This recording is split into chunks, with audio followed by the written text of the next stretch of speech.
हाँ, chemical grinding के जो है, इलेक्ट्रोकेमिकल ग्राइंडिंग के जो है एडवांटेजेस, ये नोट करें आप।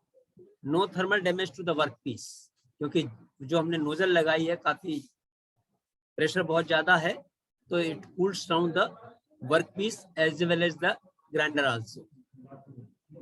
एलिमिनेशन ऑफ ग्राइंडिंग बर्न, क्योंकि जो उसमें ग्रिट निकले हुए हैं वो उनका रबिंग के कारण जो है बर्न होने का चांस ज्यादा है, तो उनको ठंडा रखेगा तो उनका एलिमिनेशन, उनका ग्राइंडिंग बर्न कम हो जाएगा। एब्सेंस ऑफ वर्क हार्डनिंग, जो वर्क पीस की जो मैकेनिकल प्रॉपर्टी जो चेंज होती है वो नहीं हो पाती है। लॉन्ग लास्टिंग व्हील्स, लेस ड्रिंग, जो हम दूसरे ऑर्डिनरी वे में जो ग्राइंडिंग करते हैं तो बार बार हमको ड्रेसिंग करना पड़ती है उसकी ग्राइंडिंग व्हील की, जो यहाँ पर नहीं करनी पड़ती है। Higher MRR, higher metal removal rate रहता है। एंड सिंगल पास ग्राइंडिंग, एक बार के अंदर ही हम काफी ज्यादा जो है फीड देके उसको, और जो है एक बार के अंदर ही हम प्रोसेस को पूरा कर लेते हैं। Otherwise if you go with the normal grinding, minimum 8 to 10 passes are required, but in this case single pass is only required, and this reduces the cost of grinding. Means it reduces the time. The time बच रहा है हमारा, तो electricity भी बच रही है, man our, machine our सब बच रहे हैं हमारे। and ECG exhibits MRR that are up to the 10 times faster than the conventional. ये है इसका एक्चुअली में बेनिफिट, कि 10 गुना हम जो है फास्टर करते हैं on the materials harder than the 60 HRC. 60 HRC कितना है? 60 HRC वो हार्डनेस होती है जिस पर के दूसरे मटेरियल्स, टूल्स मतलब जो है हमारे कटिंग टूल्स वगैरह जो है बनना स्टार्ट होते हैं, ये वो है RC। मतलब जनरली ये हम जो है टूल्स वगैरह बनाने के लिए। सर कोई बेटिंग में इन कर लीजिए उसको। हेलो, अच्छा ठीक है, गुड। ध्यान नहीं गया, जल्दी में जरा ज्यादा ही सर फ्लो में हो जाता है सर, ज्यादा ही जोश में आ जाता हूँ। थैंक यू भाई सर। अच्छा, इसके बाद में इस वाली स्लाइड का आप जो है ये वाले का भी देखिए। Absence of burrs on the finished surfaces, बर्फ बिल्कुल नहीं होती है। Improved surface finish with no grinding scratches. Grinding scratches क्यों नहीं आते हैं? क्योंकि हम बहुत ज्यादा जो है उसके अंदर इलेक्ट्रोलाइट को यूज करते हैं, है ना। And in ECG the ECM action is efficient. 90% material हम किससे रिमूव करते हैं? इससे ECG से करते हैं, इलेक्ट्रोकेमिकल ग्राइंडिंग से करते हैं, और वो बहुत ज्यादा इफेक्टिव भी है इसके अंदर। Low machining forces, 0.5 to 1 MPa ही हम इसमें जो है मशीनिंग फोर्स यूज करते हैं। Make the process ideal for thin fragile work piece and the material is stress free and with the minimum of distortion. ये लाइन इसकी बहुत इंपॉर्टेंट है, ढाई लाइन असली में ये है इसकी importance. Surface finish improves with the current density and feed rate. 0.2 to 0.8 micron RA is typical.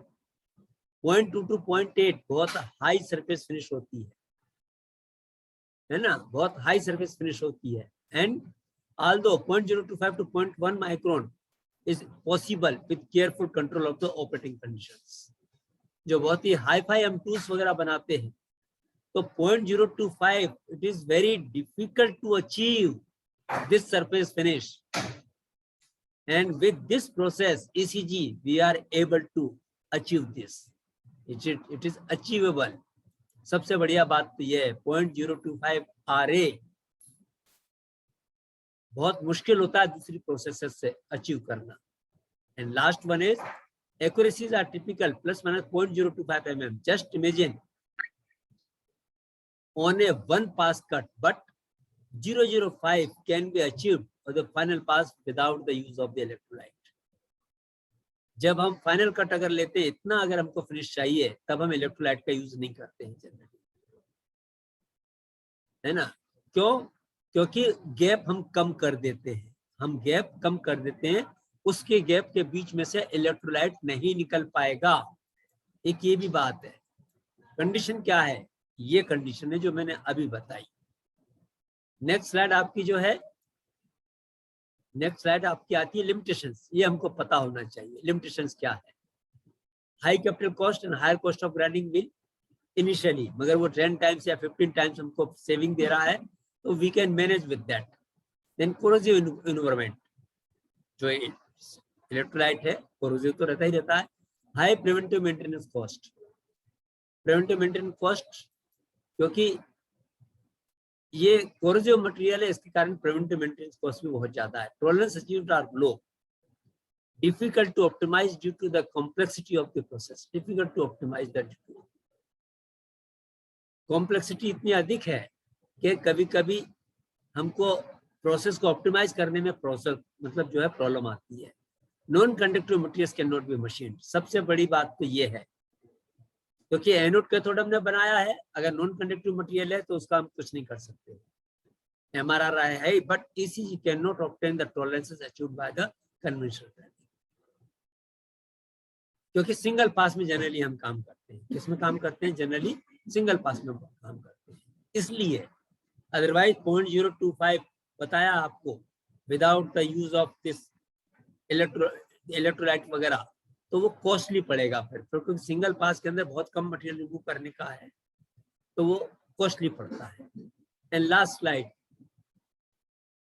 Limitation, ये अभी बता दिया। और